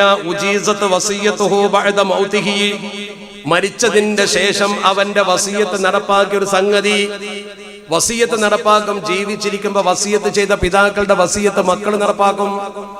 ജീവിച്ചിരിക്കുമ്പോ പലരും വസിയത്ത് ചെയ്യാറുണ്ട്. മരണശേഷം വസിയത്ത് ചെയ്ത് നടപ്പാക്കിയ ഒരു സംഗതി സാബിത്ത് ഇബ്നു ഖൈസിന്റെതല്ലാതെ റളിയല്ലാഹു തആലഹുവിന്റെതല്ലാതെ മരിച്ചിട്ട് പിന്നെ വസിയത്ത് നടപ്പാക്കിയ ഒരു സംഭവം ചരിത്രത്തിൽ എവിടെയും ഇല്ല എന്ന് ഉദ്ധരിക്കുന്നിടത്ത് ചരിത്രം പറയുന്നു. അവിടെ നമ്മൾ മനസ്സിലാക്കേണ്ട കാര്യം, എങ്ങനെയാണ് മരിച്ചുപോയ സാബിത്ത് ഇബ്നു ഖൈസ് റളിയല്ലാഹു തആലഹുവിന് ജീവിച്ചിരിക്കുന്ന ഒരാളോട് വസിയത്ത് ചെയ്യാൻ പറ്റിയത്? അപ്പൊ മരിച്ചു കഴിഞ്ഞാൽ മനുഷ്യന്റേതെല്ലാം അവസാനിച്ചു എന്ന ധാരണ ശരിയല്ലല്ലോ. ആ ധാരണ ഒരിക്കലും ശരിയല്ല. മരിച്ചു കഴിഞ്ഞാലും നല്ലവരായ അള്ളാഹുവിന്റെ അടിമകൾക്ക് ചില കാര്യങ്ങൾ മറ്റുള്ളവരെ ബോധ്യപ്പെടുത്താൻ അവകാശമുണ്ട്, അവസരമുണ്ട് എന്നല്ലേ ഇത് സൂചിപ്പിക്കുന്നത്? എല്ലാവർക്കും അങ്ങനെ ഉണ്ടായിക്കൊള്ളുന്നില്ല. കെട്ടുകഥകൾ ആരെങ്കിലും പറഞ്ഞാൽ വിശ്വസിക്കുകയും വേണ്ട. വലിയ വലിയ ഇമാമുമാർ ഇങ്ങനെ ഒരു കാര്യം ഉദ്ധരിക്കുമ്പോൾ അതൊക്കെ ഇസ്ലാമിൽ അടിത്തറയില്ലാത്തതാണ് എന്ന് പറയണ്ട. എന്തിനധികം ഇന്ത്യൻ സ്വാതന്ത്ര്യ സമര ചരിത്രത്തിൽ ജാജ്വല്യമാനമായ പങ്കുവഹിച്ച ബഹുമാനപ്പെട്ട വലിയുല്ലാഹി ഉമർ ഖാദി റഹിമഹുല്ലാഹ്. സമയം പോയി, 10 മണിയായി. ഞാൻ 10:30 അവസാനിപ്പിക്കണം എന്ന് വിചാരിച്ചതാണ്. അല്പസമയം കൂടി പോരെ? മതിയോ? ഇൻഷാ അല്ലാഹ് ദീർഘിപ്പിക്കുന്നില്ല. അപ്പൊ ഞാൻ പറഞ്ഞു വരുന്ന വിഷയത്തിലേക്ക് നിങ്ങളെ കൊണ്ടുവരും. പിന്നെ ഞാൻ എന്തിനു വന്നു എന്ന് ചോദിക്കും. എന്നെ നെല്ലിക്കുന്ന എന്നൊരു വ്യക്തി ആദരിച്ചുകൊണ്ട് വന്നതാ, ഉപ്പാപ്പാനെ സ്നേഹിച്ചുകൊണ്ട് വന്നതാ. എന്നെ നെല്ലിക്കുന്ന വളരെ ഗൗരവത്തോടെ ഇതിന് വരണം എന്ന് പറഞ്ഞു. അദ്ദേഹത്തിന്റെ സന്തത സാചാര്യ എന്റെ നാട്ടുകാരൻ സലീം പ്രത്യേകം വീണ്ടും വീണ്ടും വീണ്ടും ഓർമ്മിപ്പിച്ചുകൊണ്ടേയിരുന്നു. പിന്നെ എങ്ങനെ വരാതിരിക്കാനാ? അപ്പൊ പാലക്കാട് ജില്ലയിൽ ഏറ്റിരുന്ന മനുഷ്യജാലിക പ്രോഗ്രാം കാസർകോട്ടേക്ക് മാറ്റി ഇന്റർചേഞ്ച് ചെയ്ത് വന്നതാ. എന്താവട്ടെ, അത് വിഷയമല്ല. ഞാൻ ആ വിഷയത്തിലേക്കല്ല കടക്കുന്നത്, ഞാൻ ഇതിലേക്കാ വരുന്നത്. നമ്മൾ ഈ കാര്യം ശരിക്കും മനസ്സിലാക്കി അള്ളാഹുവിന്റെ പരിശുദ്ധ ദീനുൽ ഇസ്ലാമിന്റെ അടിത്തറ എന്തെന്ന് ശരിക്കും ബോധ്യപ്പെടുമ്പോൾ ഈ പ്രശ്നങ്ങളൊക്കെ അവസാനിക്കും. ഞാൻ പറഞ്ഞില്ലേ, ഉമർ ഖാദി തങ്ങൾ ആരായിരുന്നു? മഹാനായ സയ്യിദുന ഉമർ ഖാദി തങ്ങൾ ഇന്ത്യ കണ്ട ഏറ്റവും പ്രഗത്ഭനായ സ്വാതന്ത്ര്യ സമര സേനാനിയാണ്. ആദ്യമായി ബ്രിട്ടീഷുകാർക്കെതിരെ നികുതി നിഷേധ പ്രസ്ഥാനം നയിച്ച ആളാ. അദ്ദേഹത്തെ ബ്രിട്ടീഷുകാർ അറസ്റ്റ് ചെയ്ത് കൊണ്ടുപോകാൻ വന്ന സമയത്ത് ആ നാട്ടുകാരെ മുഴുവൻ പറയുന്നു, നമ്മൾ കണ്ടിട്ടില്ല, പക്ഷെ പരമ്പരാഗതമായി പറഞ്ഞു വരുന്നൊരു കാര്യമാണ്, ആ നാട്ടുകാർ പറഞ്ഞു വരുന്നൊരു കാര്യമാണ്, ഇപ്പോഴും അവിടെ ചെന്ന് കാണുന്ന ഒരു കാര്യമാണ്. അദ്ദേഹത്തിന്റെ സന്തത സഹചാരിയായിരുന്ന അദ്ദേഹത്തിന്റെ പ്രിയപ്പെട്ട ഒരു കൂട്ടുകാരൻ ഉണ്ടായിരുന്നു. ആ കൂട്ടുകാരൻ സൈനുദ്ദീൻ എന്നാണ് പേര്. ചരിത്ര പുസ്തകത്തിൽ കാണുന്നത് സൈനുദ്ദീനിൽ മദ്ഉവി ബി മരക്കാർ എന്ന, മരക്കാര് എന്ന് വിളിക്കപ്പെടുന്ന ഒരു സൈനുദ്ദീൻ സാഹിബ് ഉണ്ടായിരുന്നു. ഉമർ ഖാദി തങ്ങൾ അടുത്ത കൂട്ടുകാരനാണ്. ആ ഉമർ ഖാദി തങ്ങൾ ബ്രിട്ടീഷുകാരെ ജയിലിലേക്ക് പോകുന്ന സമയത്ത് സൈനുദ്ദീൻ എന്ന് പറയുന്ന തന്റെ പ്രിയപ്പെട്ട സുഹൃത്തിന്റെ ഖബർ അദ്ദേഹം മരിച്ചു പോയിട്ടുണ്ട്. അദ്ദേഹം ആ ഖബറിൽ ഇങ്ങനെ കിടക്കുമ്പോ ഉമർ ഖാദി തങ്ങൾ ബ്രിട്ടീഷുകാരോട് ഏറ്റുമുട്ടി, നിങ്ങൾക്കറിയാം നികുതി തരില്ല എന്ന് പറഞ്ഞു. അദ്ദേഹത്തെ തുക്കടി സാഹിബ് അറസ്റ്റ് ചെയ്തു.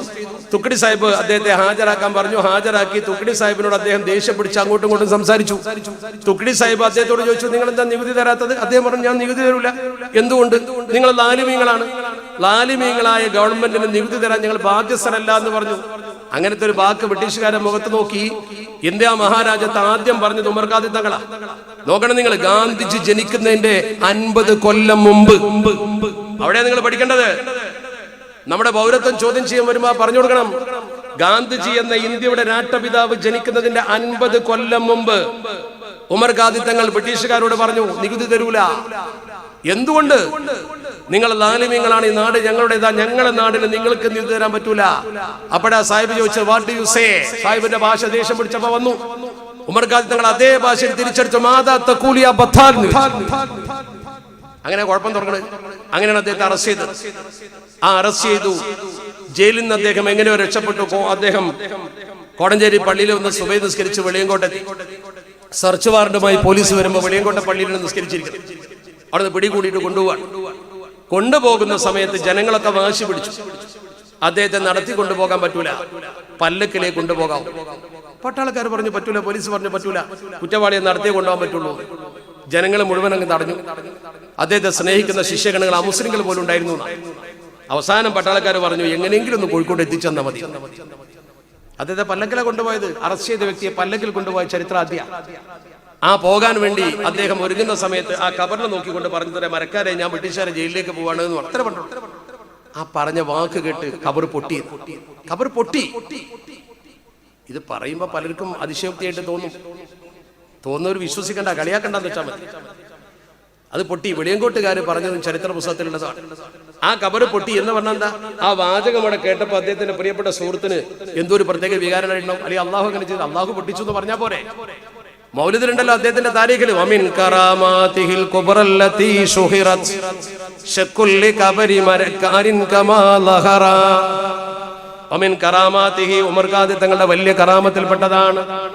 വമിൻ കറാമാതിഹിൽ കുബ്റ, ഉമർ ഖാദി റഹ്മത്തുള്ളാഹി അലൈഹി തങ്ങളുടെ പ്രത്യേകമായ സിദ്ധിയിൽപ്പെട്ട, അള്ളാഹു കൊടുത്ത കഴിവിൽപ്പെട്ട ഒന്നാണ് ശക്കുല്ലി ഖബരി മരകാരിൻ കമാ ലഹറ.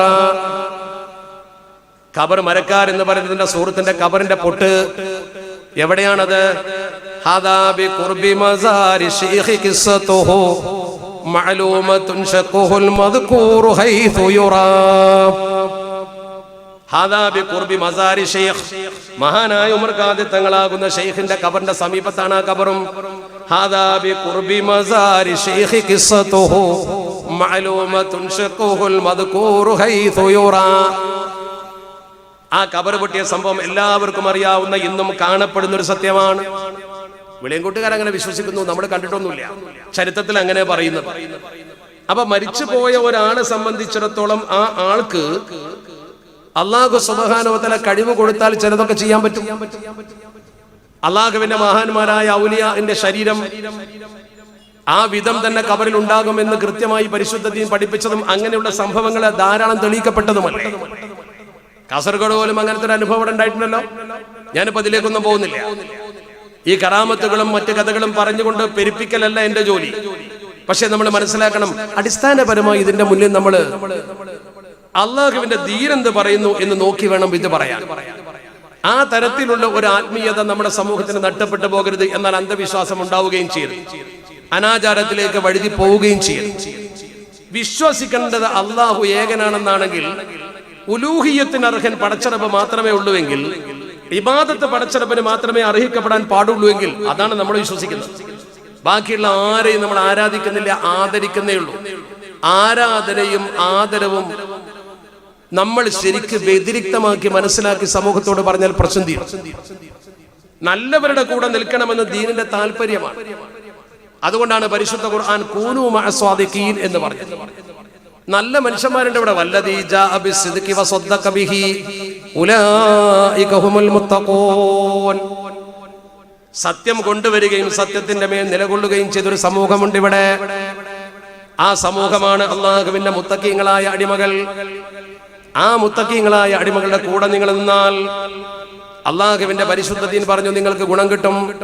നിങ്ങൾ അവരെ പോലെ ആകാൻ ശ്രമിക്കണം, അവരാകാൻ നിങ്ങൾ പരിശ്രമിക്കണം. ഒരു പക്ഷേ അവരുടെ അടുത്തേക്ക് നിങ്ങൾക്ക് എത്താൻ കഴിഞ്ഞു എന്ന് വരൂല, പക്ഷേ ആ ശ്രമത്തിന് കൂലിയുണ്ട്. ഫതശബ്ബഹു ഇല്ലം തകൂനു മിസ്ലഹും ഇന്നത്തശബ്ബുഹ ബിൽ കിറാമി ഫലാഹു. ഫതശബ്ബഹു നിങ്ങൾ നല്ല നല്ല മനുഷ്യന്മാരെ പോലെ ആകാനൊന്ന് ശ്രമിച്ചു. അള്ളാഹു ഇഷ്ടപ്പെട്ട മഹാന്മാരെ കൂടെ ഒന്ന് ചേരാൻ ശ്രമിച്ചു നോക്ക്. ഇല്ലം തകൂനു മിസ്ലഹും അവരെ പോലെ ആകാൻ ചിലപ്പോൾ നിങ്ങൾക്ക് കഴിഞ്ഞോളുന്നില്ല. അവരെ പോലെ ആകാൻ ഒരു പക്ഷേ നിങ്ങൾക്ക് പറ്റിയെന്ന് വരൂല. പക്ഷേ ഇന്നത്തശബ്ബുഹ ബിൽ കിറാമി ഫലാഹു. നല്ല മനുഷ്യന്മാരെ കൂടെ നിൽക്കുക എന്നുള്ളത് വിജയത്തിന്റെ ഒരു ലക്ഷണം. അത് വിജയത്തിന്റെ ഒരു പ്രത്യേകതയാണ്.